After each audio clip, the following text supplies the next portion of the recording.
Mute कहाँ है? इसमें है नहीं क्या बात है?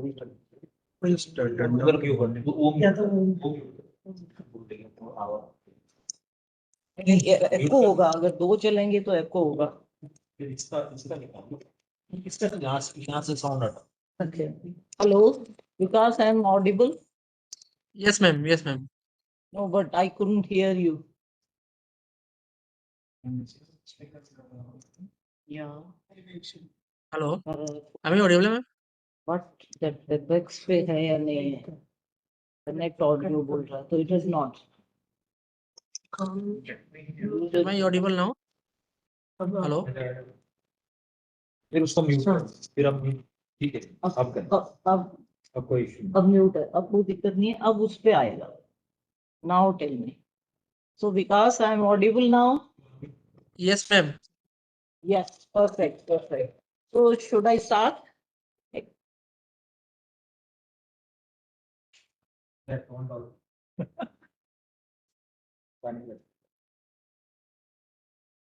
Vikas, should I start?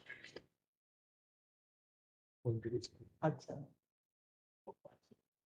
वो पार्टिसिपेंट और ज्वाइन कर रहे हैं, ठीक है। thank you.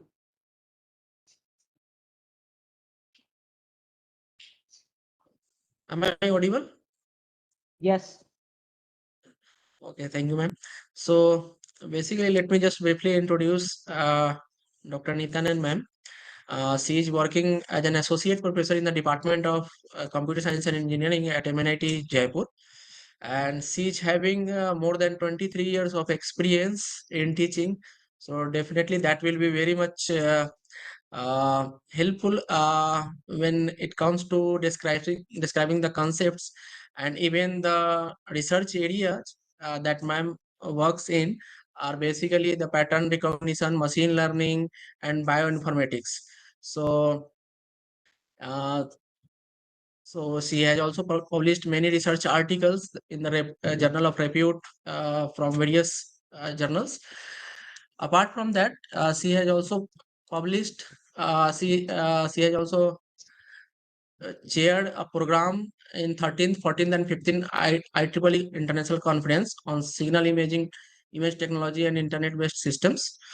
She has also program chaired of the 4th IAPR endorsed International Conference on Computer Vision and Image Processing, CBIP 2019.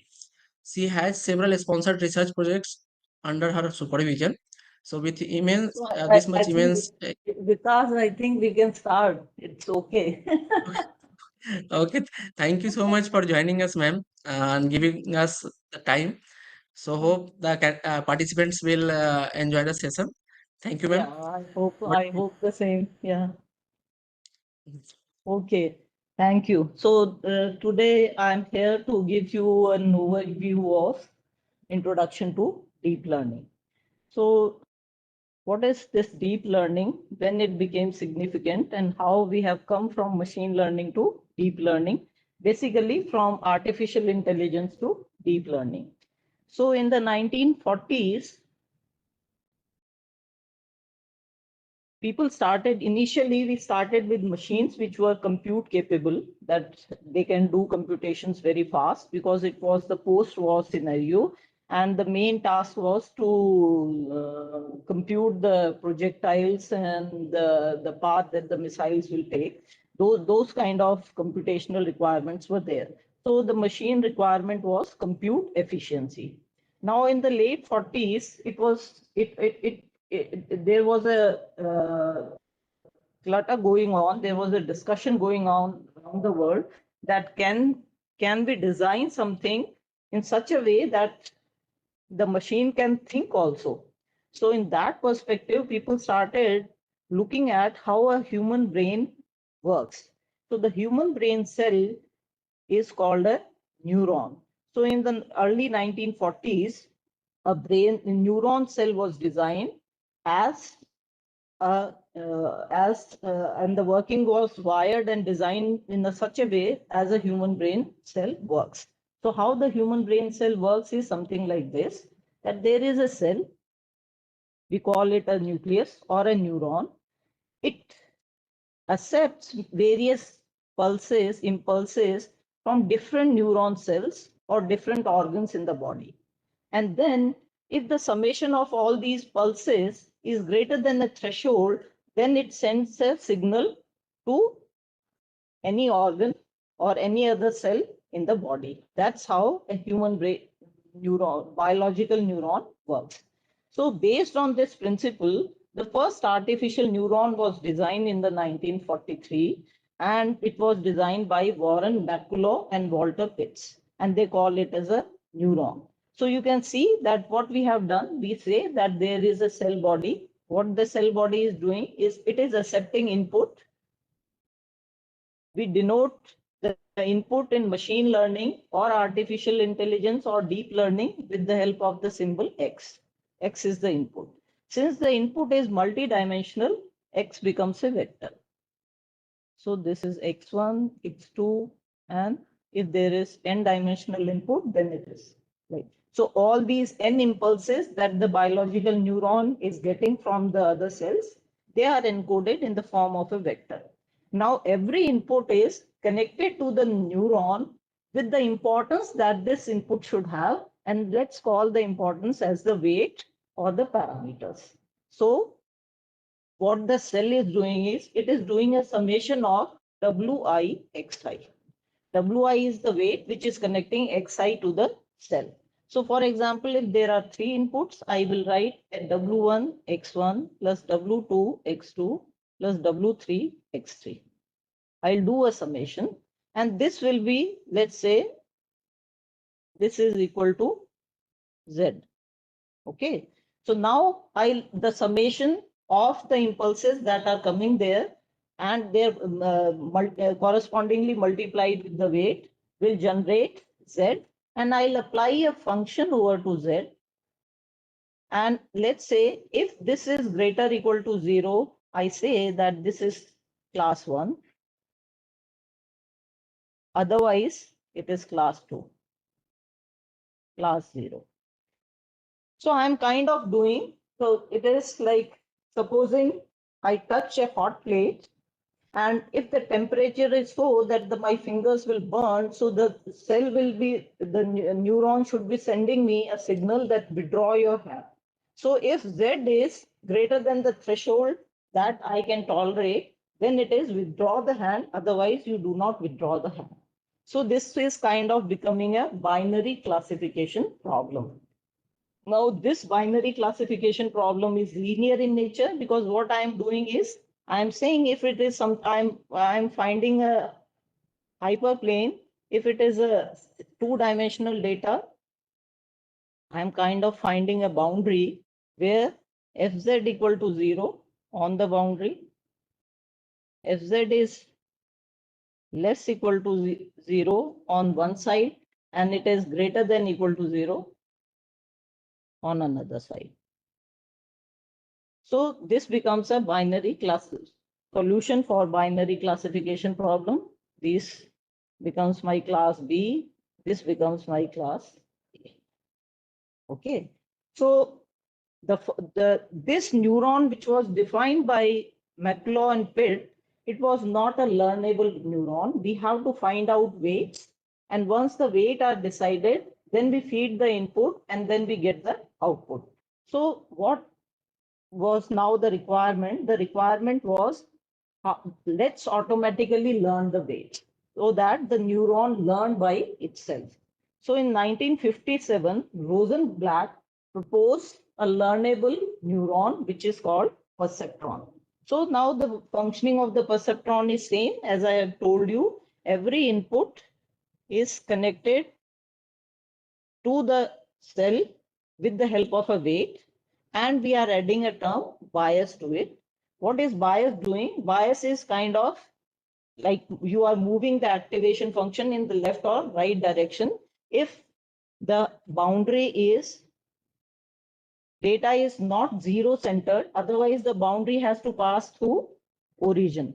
So to make it to pass through any point like this or like this or like this, then we add a bias term. So what it is doing is kind of W1 x1 plus W2 x2 I say if it is greater or equal to, let's say B, then class 1, else it is class 0. So what I can say is W1 x1 plus W2 x2 minus B should be greater or equal to 0. Now this B, I can write W1 x1 plus W2 x2 minus W3 x3 greater or equal to 0.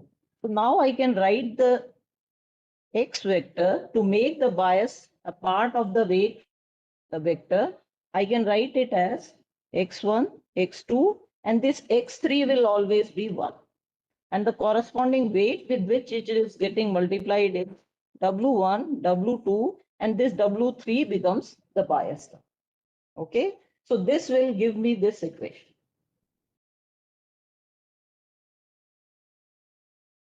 Okay, so now the cell that I have designed, which can learn from the data, X is the data which I am using for training. I have what I have to learn. I have to learn the parameters, which are the weights and the biases. So bias is a part of the weight vector. Then what I am doing, I am simply writing it is, I am multiplying two vectors. So I can write here that W dot X is equal to 0 on the boundary. I can also write it as W transpose X, because what I am doing is W vector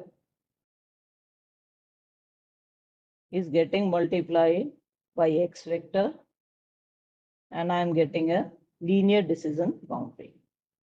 I hope it is clear. So people were these artificial intelligence people were very die-hard optimistic. They said, oh, we have designed, we have mimicked the human brain, and we have designed a structure which is called perceptron, which can solve any kind of problem which is perceivable. But in 1960s, it was observed by Minsky and Pepper that this is a linear classifier and it cannot solve non-linear problems. So what are non-linear problems? Non-linear problems are when the decision boundary between two classes is not linear. So for example, I have a class like this. Then there is a class like this. And then there is a class like this. So this looks like a XOR problem where I need at least two decision boundaries. So that I say if it is less than this threshold and it is greater than this threshold, then it is one class. And if it is lying in between, then it is another class. So that brought a dip, or the first winter in artificial intelligence, that, oh, it was overhyped. Neural networks cannot solve all the problems. So in the state of the art, you can see here that this was still the early 60s. Neural networks, AI was born in the 56. Perceptron was designed in 57, which was learnable. The first perceptron, which can learn the weights, but it can solve only linear problems. So the dark ages started from here till the early 80s, when Geoffrey Hinton designed the technique which is called feed forward back propagation, and he published a seminal paper that learning representations by back propagation of errors, and how they were able to solve it by stacking these perceptrons one over another and coming up with multi-layer perceptrons. So now I have an input layer, an output layer. What is the output layer? Output is, with every input, I have its corresponding label or class. So, for example, that you are distinguishing between apples and oranges. So I have a sample which says X1, X2, X3, like the features which are size, color, or you can say weight, or you can say shape. So I say if the size is medium, the color is red, and the weight is 0.5 ounce, and the shape is round, then it is an apple. So with every, there is a single sample, then I write it as a vector like this. Size is 0.5, color is, let's say, blue, which is red, which is represented, let's say, by 7. The weight is 1 ounce, and then the shape is circular. Okay. So what is this? This is apple. So apple is, let's say, class 1. So Y, the output we represent with the symbol Y as a standard in machine learning. Now I have so many samples that I arrange all these samples instead of a vector, because I have n samples for n training data. I arrange it in a matrix, and this becomes my input data matrix. So here I have X matrix. What is this X matrix? This is X1 sample, this is X2 sample, and this is the nth sample. I have n such samples, and each sample is, let's say, m dimensional. So my X becomes, the matrix becomes m by n. Now with every X sample, I have its corresponding label also, because it is a supervised learning algorithm. I want to train the system so that I show it, I feed it a lot of apple pictures and say this is class 1, the label is 1. I feed a lot of orange pictures and I say its label is 0. So I have 1, 0, things like that. So what is the dimension of Y? Y is a vector, and there are n samples for which I need to have Y. So this is n by. So now I am multiplying this X with weight to get a Y, which is Y predicted. Okay. So now what should be the dimension of weight?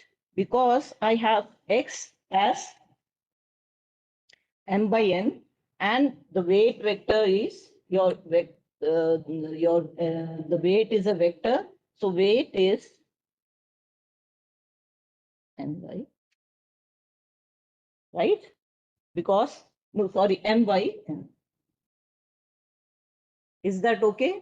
Because X is m dimensional, it is correspondingly dot producted with weight. So weight dimension is also same as the X dimension. So it is m by n. Let me write it correctly, which is. So when I am multiplying it by this, so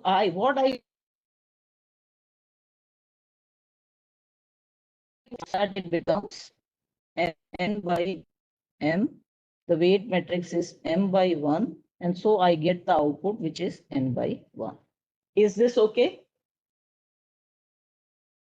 So now this is how the data is represented. What my perceptron is looking like, it is the multi-layer perceptron, MLP. What it says, there is an input layer where I will be, which is visible to me, where I will be feeding the input. There are hidden layers which are similar to the input layer, which are connected to every node in the previous layer. And there, of course, is the output layer. If it is a binary class, then the output layer is single Y. If it is a multi-class, for example, you are learning digits, then it is from 1 to 9, 0 to 9, that is 10 output classes. Now in multi-layer perceptrons, every node of the previous layer is connected to every node in the next layer with the help of a weight. And this is weight 1, which is connecting one node from the previous layer to this layer.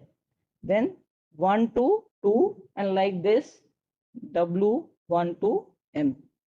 The second node is also connected to all the hidden layers. So we write W21, W22, and like this, WNM.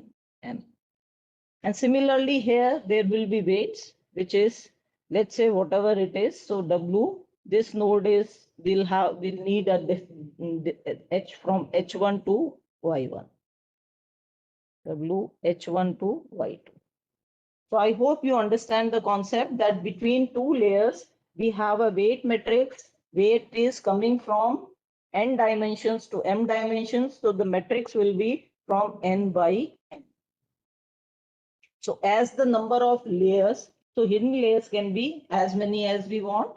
So a single network with one hidden layer can solve any kind of non-linear problem provided that these nodes are now no more linear nodes, they have some non-linearity.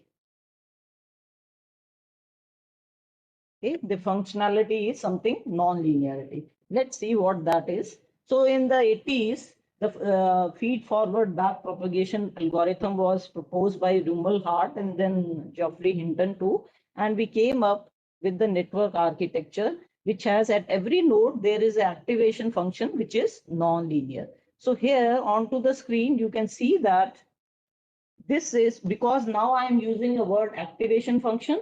So every node, when fed with some input, it is producing an output by applying an activation function over it. So that's why I am denoting every node with A. Okay. So what is this activation function? At this point, let's say the activation function is a sigmoid function. So instead of simply doing W transpose X is greater than something threshold, now which was a linear separator, now what I am doing is I am using a sigmoid activation function. And what is the functionality of a sigmoid activation function? This is a non-linear function.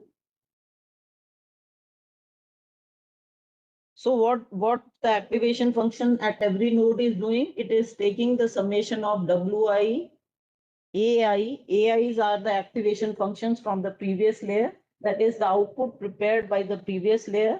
Plus we add the bias and we pass it through a activation function. This activation function is sigmoid. So why we are passing it through activation function? Because the summation Wi xi could be any value.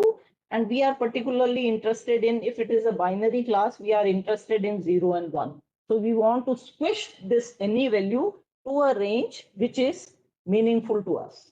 So now you can see, as I said, the weight between two nodes becomes a matrix. That is, every row is telling that weight which is connecting the first node with all the nth nodes in the next layer. Similarly, the next. So if there are m nodes in the output layer and there are n nodes in the input layer, then we have a matrix which is m by n.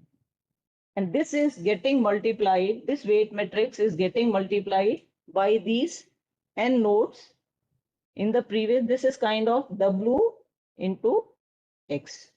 So what is X? X is the input from the previous layer, which is the activated output. That's why I am writing it as A.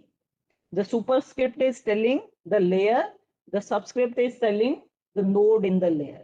And then we add corresponding bias term into it. So we get a W transpose X kind of thing, and we apply activation function over it, and we get an activated output.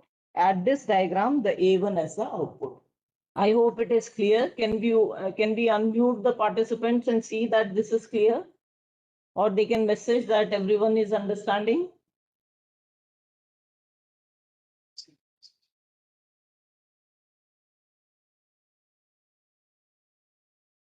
Clear. Okay, perfect. So now what are the various activation functions? I show you here a few of the activation functions. Sigmoid, I have already talked about how the sigmoid is behaving. So for large positive values, the sigmoid saturates to 1. So let's see how it saturates to 1. So 1 over 1 plus e raised to power minus infinity. So this will be 1 plus 0, so which is equal to 1. So for large positive values, the sigmoid saturates to 1. For large negative values, it will saturate to 0. So it will be 1 over 1 plus infinity, which is equal to 0. So it saturates here. And for a 0 value, it gives us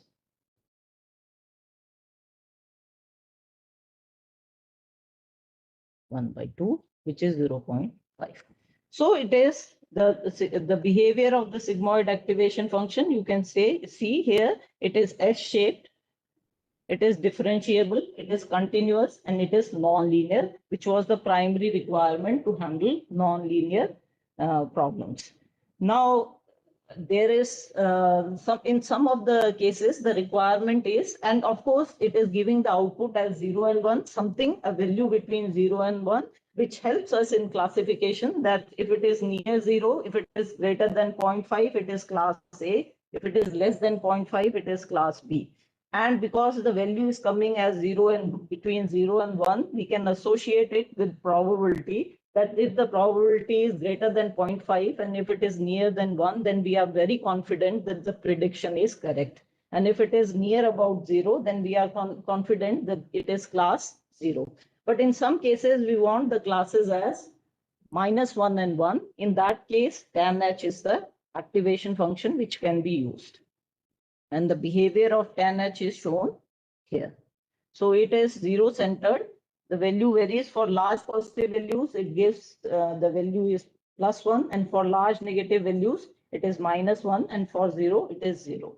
Now, there is a problem in these activation functions because they are saturating 2, 0, and 1. So when we, as I said, we will need derivative of these activation functions. You will see why we need the derivatives when we are learning the network. So when I take derivative at this part, the derivative kind of vanishes because it is a saturated activation function. So to avoid that leads to vanishing gradient problems. To avoid that, we use this ReLU activation function. What the ReLU activation function is doing is, it is giving the output max of 0 and x. What does it mean? All the negative values are truncated to 0 and rest of the values are passed as it is. So here the derivative, though it is not a continuous function because there is a discontinuity at 0, but we say the derivative for values which are less than 0 is 0, and for rest of the cases it is 1. So we don't have the vanishing gradient problem. Now, if we have a multi-class classification problem, then we want to identify which class is the dominant class. So for that, we use a softmax activation function. Here it is shown that for 3 classes, how it does. So it is e raised to power whatever is the xi divided by, we normalize it by all the values. So for example, e raised to power xi for the 3 outputs is 1.5, 8.6, and 0.5. So what the softmax will be giving as output is 1.5 divided by, we do the sum, 1.5 plus 8.6 plus 0.5. And the same thing is done for everything. So that this comes as a probability which lies between 0 and 1. And it is a normalized value. Whichever probability will take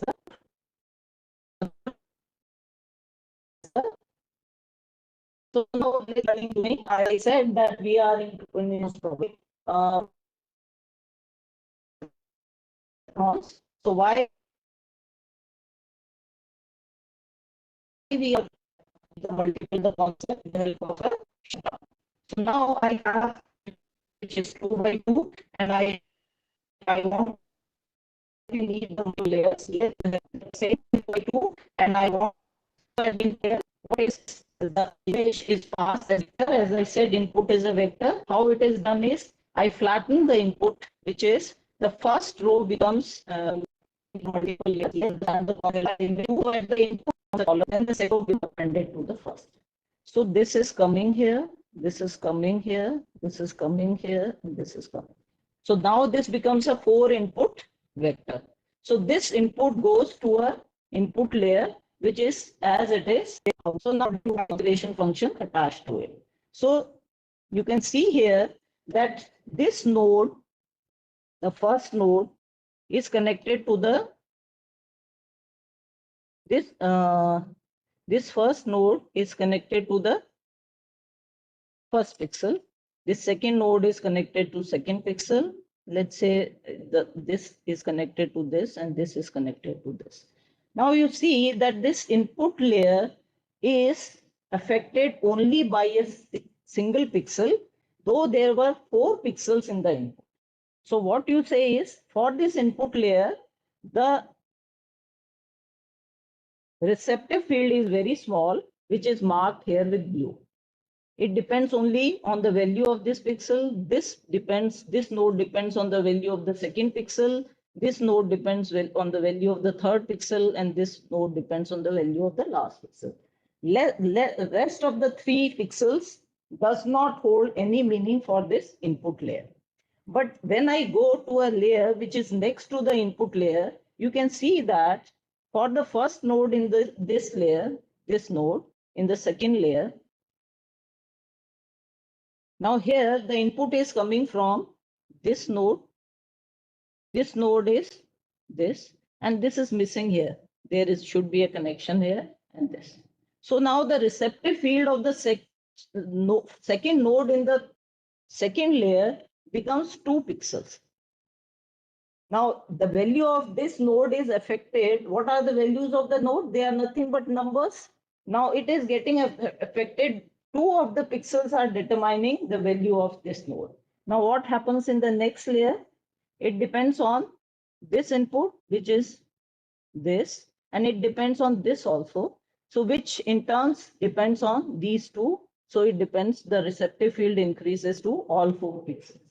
So as we go deeper in the network, the receptive field of the nodes gets complicated because it is influenced by more pixels in the image. So from in the starting, the earliest layer, they capture the low level features. And the layers which are near the output, they capture the high level features. So as you can see here, the first layer is kind of identifying whether there is a pixel. The second layer is identifying whether there is a line. And the third layer is identifying whether there is a box. So if you have multiple layers, earlier layers are doing the identifying the low level primitives, the points. The next layer may be identifying the lines. The next layer may be joining these lines at certain angles. And the next layer then will be identifying shapes, which consist of the lines which are joined at certain angles. And finally, the last layer is identifying the objects. So this shows you an example that using this network, we can identify at the output layer whether it is a box, whether it is a vertical line, or it is a diagonal line, or it is a horizontal line. You can understand the diagram. The blue is showing you the receptive field. The weights are, let's say, only +1 and -1. If it is a black arrow, it is +1. If it is a white arrow, red arrow, it is a -1 weight. We are only dealing with only +1 and -1. If it is, there is no connection, though all the nodes are fully connected to every other node in the next layer, but some of the nodes are not shown as connected. That means the corresponding weight is 0. And a black pixel has a value -1. A gray pixel has a value something kind of 0.5, and a purely white pixel has +1. So it is a simple diagram where you can see that how adding the layer is kind of breaking the problem into pieces, and then we are joining them, and we are using the strategy of divide and conquer to identify or to do classification. So this slide shows you an example of identifying a horizontal line in an image, and you can follow the path and you can tell me this, take it as an exercise that you should know, because it is horizontal. So either this node should be active or this node should be active, so that this node is high. It has a value which is 1. And rest of the nodes are not active, kind of value 0.5, that is showing the activation function value as 0.5. So these nodes have sigmoid as the intermediate or 10H as the activation function. And let's say the output layer has a ReLU as the activation function. So you can see ReLU, on here it is sigmoid for the intermediate. So I hope the concept is clear, so I can proceed further. So now we use this concept in doing the digit recognition. You can see on the screen, there is an image which is showing 1. This 1 handwritten digit recognition can be divided into consisting of small line segments.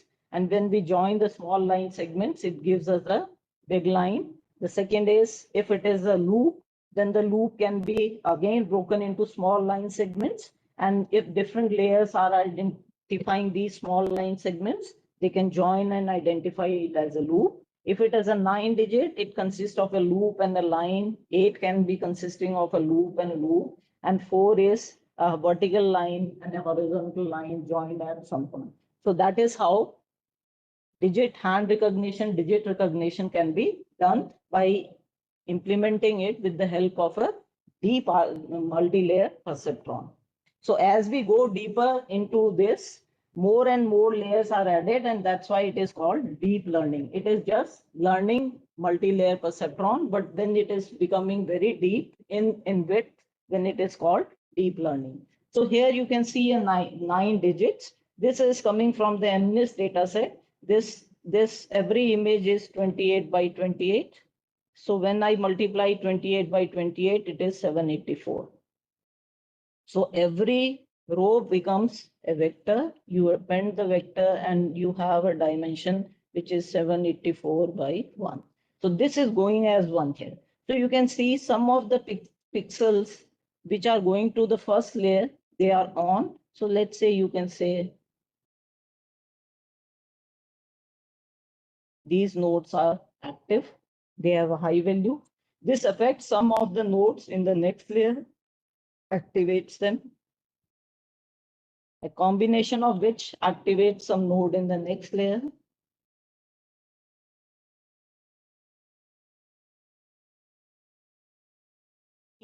That you can see that the layers break the problem into pieces. So now, what is this feed forward and back propagation? Feed forward and back propagation works something like this. So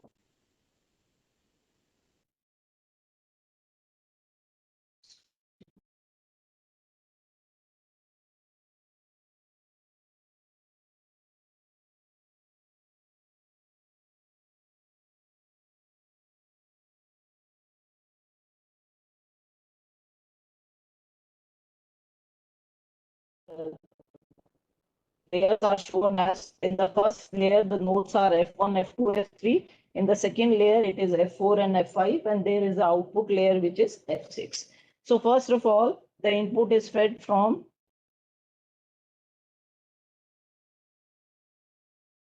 this node to this node. So this X multiplied by this weight plus this X multiplied by this weight is what we are getting here.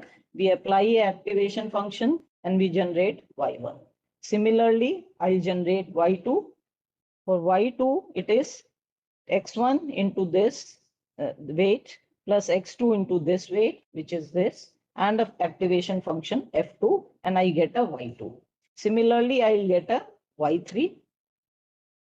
So once I have a layer, the weights are all available. So the multiplication of weights and the input is done parallelly for a particular layer. So once we have output from a particular layer, the activated output, I can invoke the next layer. So here F4 is, Y4 is what? This weight, which is between F1 and F4, is getting multiplied by the output from the previous layer, which is Y1 plus W24 into Y2 plus W34 into Y3, you get a Y4. Similarly, you get a Y5.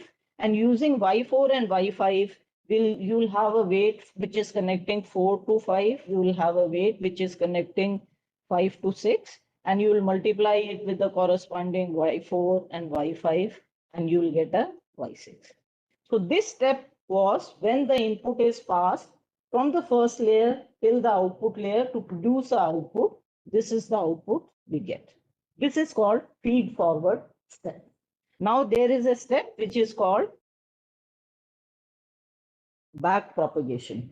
So when you are getting output, now you want to check whether the output is correct or not. You are doing, let's say, a classification thing. So, and it was a supervised learning, remember? So you know you are given a value which is expected. So the expected value is, let's say, Z. So now I compare Z with Y and I compute error. Okay. Now in this problem, what is defined by the problem is the problem. Now in this problem is x and y.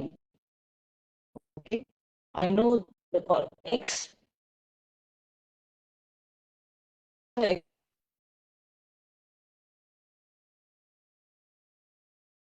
so that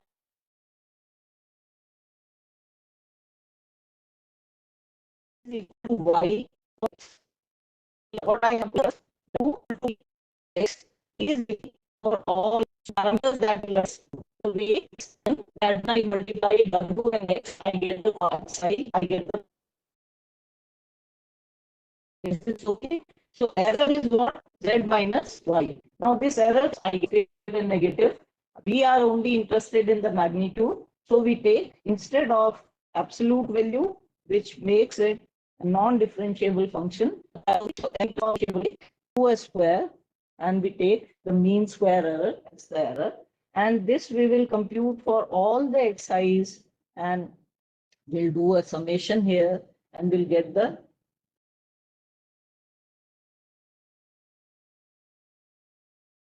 So error, which is denoted by del here, is 1 by how many samples were there? N samples, and you are doing this summation. Okay, this is the total error. Now what I have to understand is how much every node is contributing to this error. Okay, so this error, it is a square error. Its behavior is like this. It is a quadratic function, and its behavior is like. So this is the weight, and let's say this is the.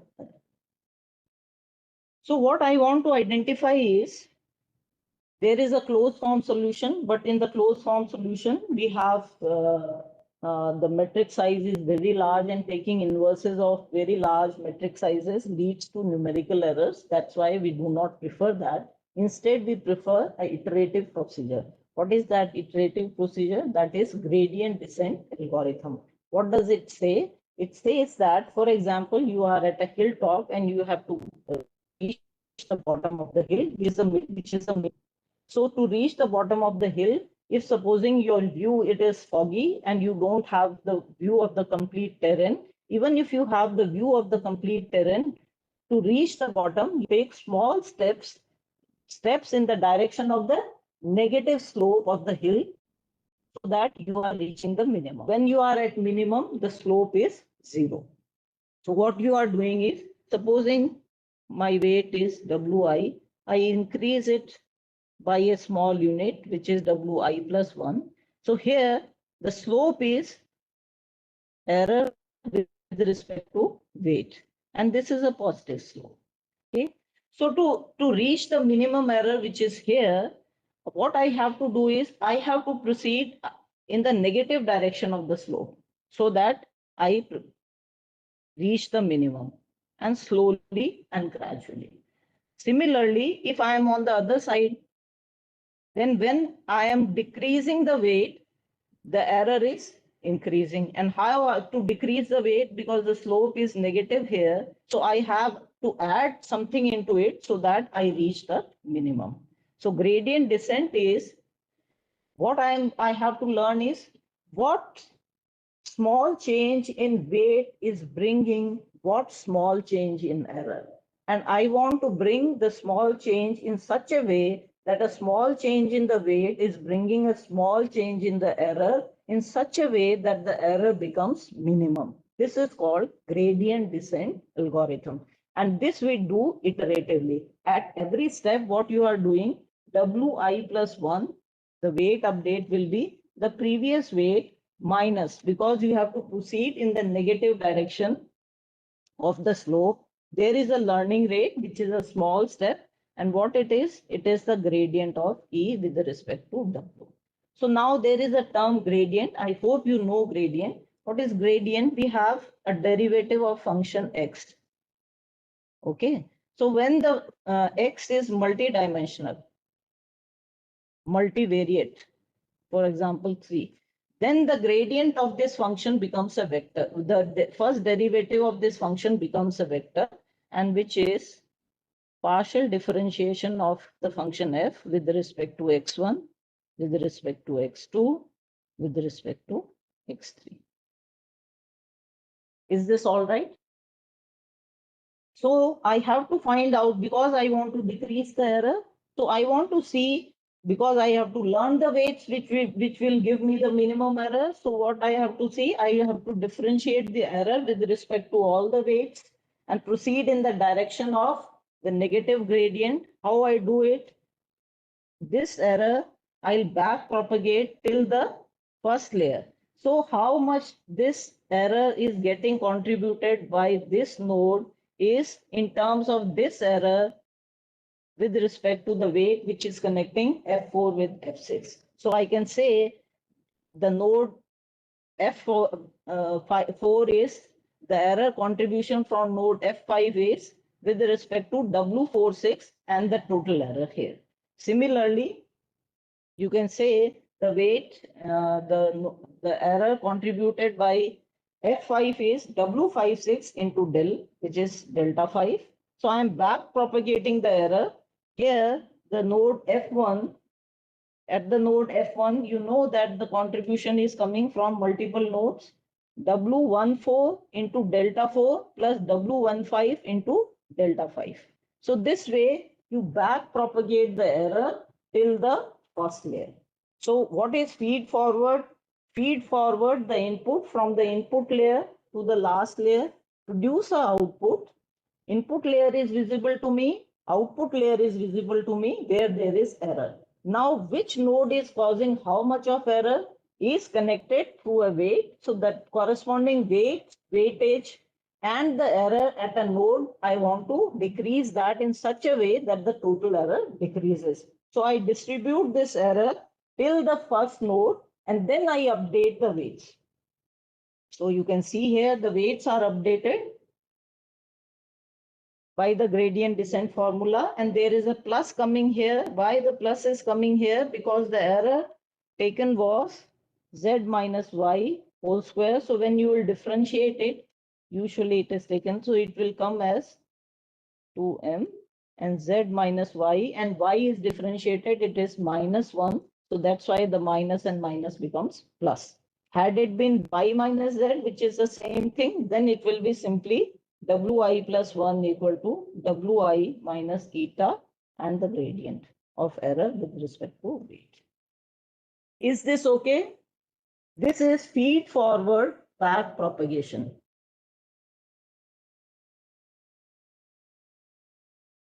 So vanishing gradient, somebody has asked vanishing gradient. Let me come up with the vanishing gradient thing. What is vanishing gradient is, let's say you have a sigmoid activation function whose behavior is like this. And the shape of the sigmoid is like this. So minus infinity to infinity. So for large positive values, it saturates to 1. For 0, it is 0.5, and for large negative values, it saturates to 0. So when I take a derivative is this region where it is already saturated, then the derivative will come 0. And you know, in this back propagation, the gradient descent algorithm, to update the weight, we need gradients. Now, if the gradients are becoming 0, then there will be no change in the weight and the network won't be able to learn. So there will be a vanishing, that is called vanishing gradient problem. So nowadays, in the hidden layers, this sigmoid as a activation function is not preferred. Instead, in the hidden layers, value activation function is preferred. Is this all right?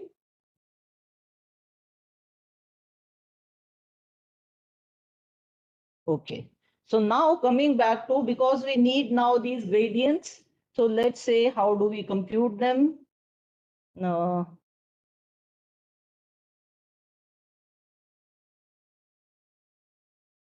So you can see that there are multiple layers, there are hidden layers. So we need chain rule of differentiation so that we compute gradient of error with respect to every weight. Now you see here that this is activation function A0, this is A1, this is A2, and this is A3. So what is A1? A1 is nothing but A0 plus, A0 into W W1, the weight connecting it, plus B1. What is A2? A2 is A1 into W2 plus B2. What is A3? A3 is A2 into W3 plus B3. Okay. Now, what this activation function has in itself is this W into A plus B. So the activation function at the LF layer has, and if you are applying the sigmoid as the activation function, then sigmoid of W, the weight which is coming to the LF layer, and the input which is coming from the previous layer, plus the bias at the LF layer. So let's call this summation term as Z. So now the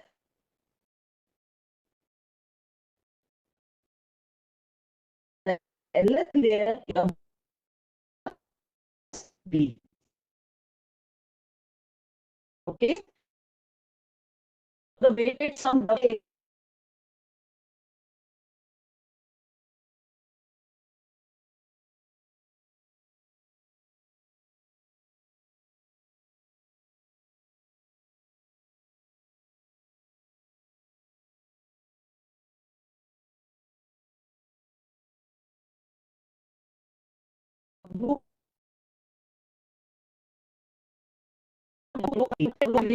depends on applied on ZL minus 1, which is what AL plus BL minus 1. We recursively go to the previous layer, and that's how the nodes are connected, because A0 is giving output to A1, which is giving output to A2, which is giving output to A3. So in this case, for example, finally I have a Y, and with the Y and the given value, I compute a cost. Cost is nothing but the loss, which I was saying, how much loss is there, what is the difference between what is output by the node and what is the expected output. Now, if I want to compute what small change in WL is bringing what small change in the cost, then you know that when I change W slightly, it is changing Z slightly, and which is changing A slightly, and which is changing the cost slightly. So you can see, I know that what is Z? Z is WL AL minus 1 plus BL. Okay. And what is cost? Cost is Z minus Y ka whole square. So this cost and is a function of this error is a function of the activation function, which is applied on Z. So first of all, to get the cost is not directly dependent on W. It is dependent on AL. So I have to apply chain rule. What the chain rule says, first, to observe what is affecting C, AL is affecting C. What is affecting AL? ZL is affecting AL. And what is affecting ZL? Change in WL is affecting AL. So I know that to calculate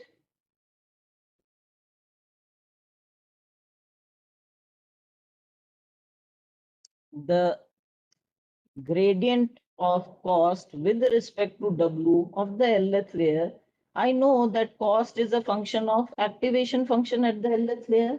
So this term multiplied by activation function at the LF layer, which is dependent on ZL, and ZL is actually what? WI XI. So ZL differentiated with respect to WL. So it becomes a product of three terms, which is coming from the chain rule of differentiation. Is it okay?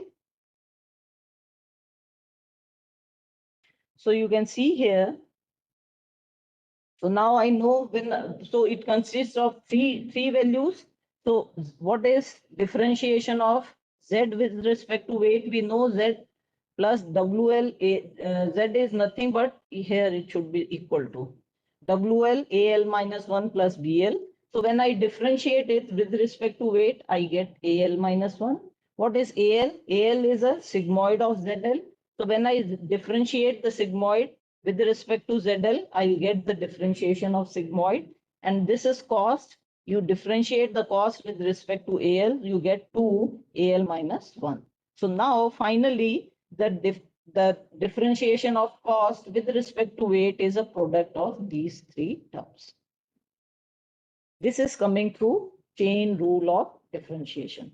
So you can see it here that if we have a function f, which is a function of g, which is function of h, I, j, k, which is a function of x, and you want to find out differentiation of f with respect to x. So how do you get it? You differentiate f with respect to g, because it is a function of g. You multiply differentiation of g to h, h with respect to j, j with respect to k, to k. So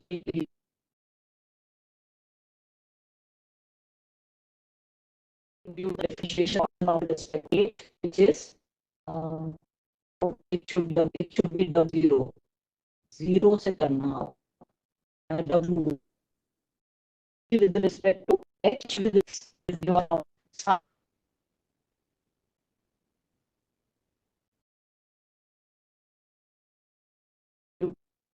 more. Okay. Now I just try to submit here because okay, it was so completed. So here to learn weights from for the network. So how do we learn the weights? So there are certain techniques that how do you initialize the weights? So if you do a zero initialization, then what is it good or bad? Can anyone answer? That should we initialize the weights to zero value?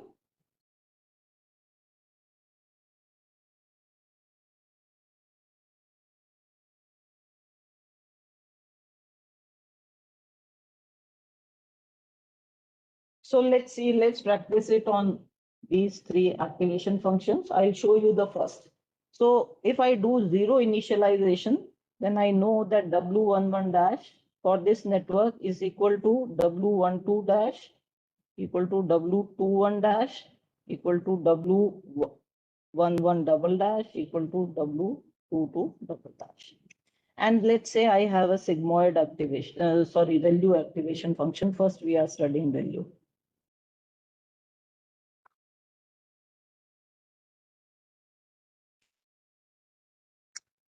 So to calculate A11, A11 is what? W11 dash into X1 plus W21 dash into X2. What is A12? A12 is W12 dash X1 plus W22 X2. Now W11 dash, let's say all the weights and biases are zero. So these are zero. This is zero. Similarly, A21 is equal to A11, which is coming as 0 into W11, which is also plus A12, which is also 0. So all the activation values. So when you are differentiating it with respect to weight, it will also be 0. So when we are doing gradient descent, then we are not updating anything in the list. It is not learning anything. The gradient is coming 0. So this zero initialization is anything is a very bad choice in neural networks. We should avoid it. This is happening for ReLU. You know the ReLU activation function is what?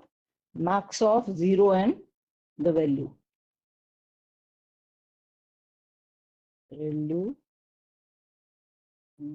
x equal to max of 0 and x.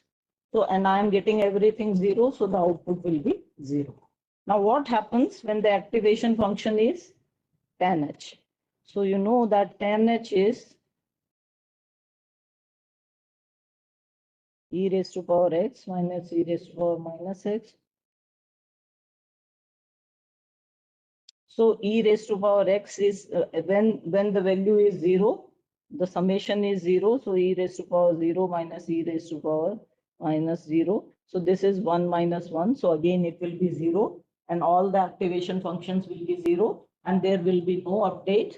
So, the network does not learn anything. So, 0 initialization for tan h is also not preferred. Now, what happens when you initialize 0 for the sigmoid? So, for the sigmoid,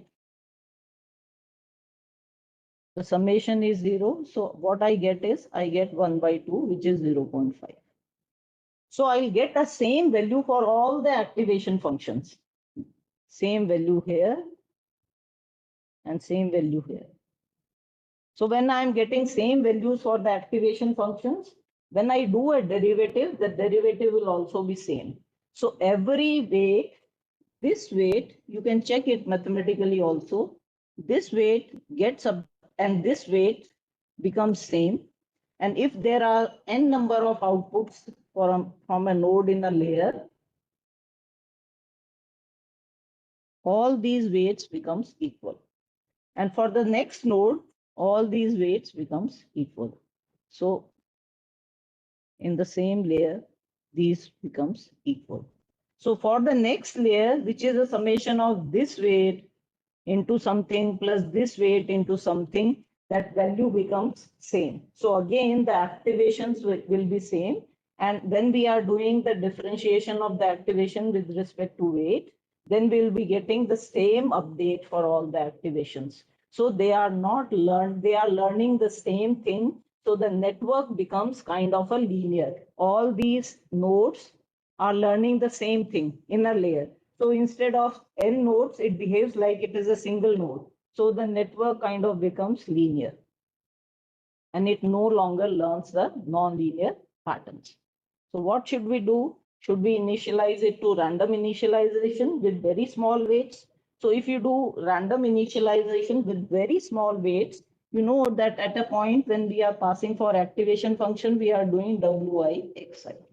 So now wi's are very small, means you randomly do like np dot random, and let's say you are generating 100 by 100 and you do a multiplication of 0.0001. So this is a very small number. So when you are doing this, then the value will be very small. So this very small value will actually saturate your activation function to a either to a very positive value or to a very negative value. So it will be like your vanishing gradient problem will be there, because there will be a very small change in the updation of the weights. So with it's this random initialization with respect to very small weights will lead to vanishing gradient problem. So should we, you can, I have shown you this, you please solve it for ReLU, 10H and sigmoid, and you can see that how it affects. So then what remains is random initialization with very large values. So very large values are kind of the random, you can generate random to dot rand. I think this is the function, says 100 by 100 into 0.01 is a large value. So this summation wixi becomes very large. So when it becomes very large, then if, for example, very large means if we are summing hundreds of values, even if they are 0.0 something, then I assume even if they are 0.0 something in, so even some in it is it's about this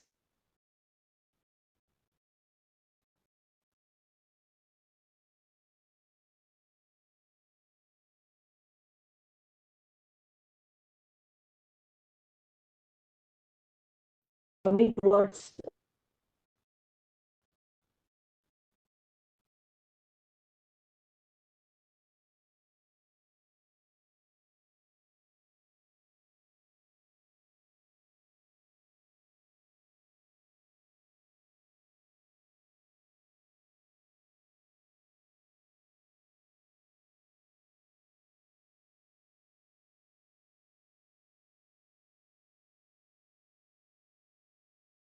that's all for today. I had slides to show to understand the speed forward back propagation. I wish I had a diagram, but that is not required here.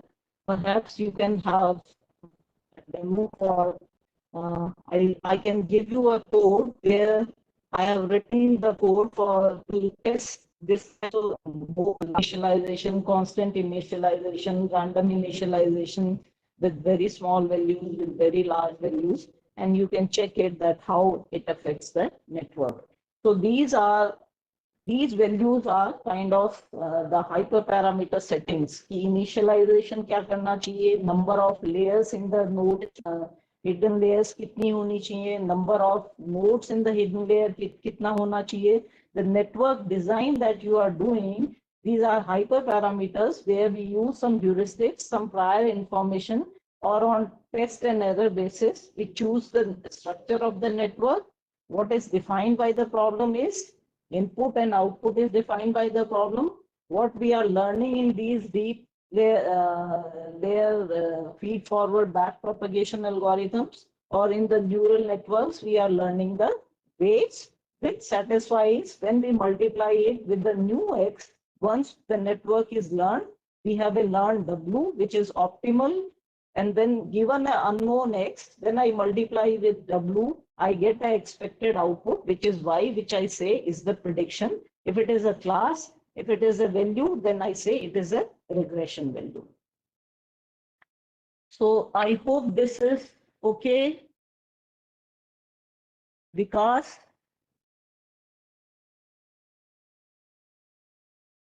Yes, ma'am. so I I think people have understood something. I'll share the slides and of course now I can't do the demo, so we'll. maybe in tomorrow in the morning session we can have that one, ma'am. Yeah, we can do that. So, and you just established what the Deepak sir has earlier taught. He has also taken the lecture on this perceptron. So initially I thought some gap was created, but eventually everything was bridged. So the participants can also relate all these two sessions, means from beginning, from the today beginning to this session. And again, the next session will be on activation function. So definitely these all are in sequence, and I hope the participants will also try to connect those dots and get to understand it in a very well structured way. So thank you, ma'am. Thank you for your time and Thank you so much. Most your welcome. session was very much insightful. I was also learning the teaching style from your That comes from lectures, experience. So ma'am. I hope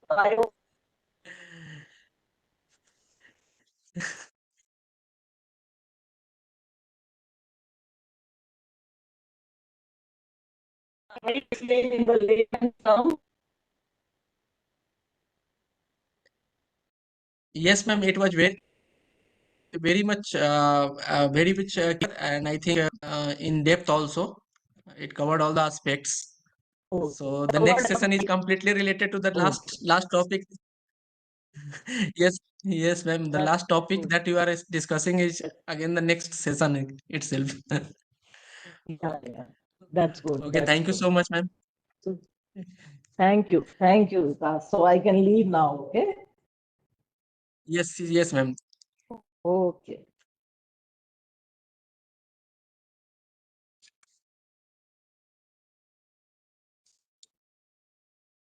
at a higher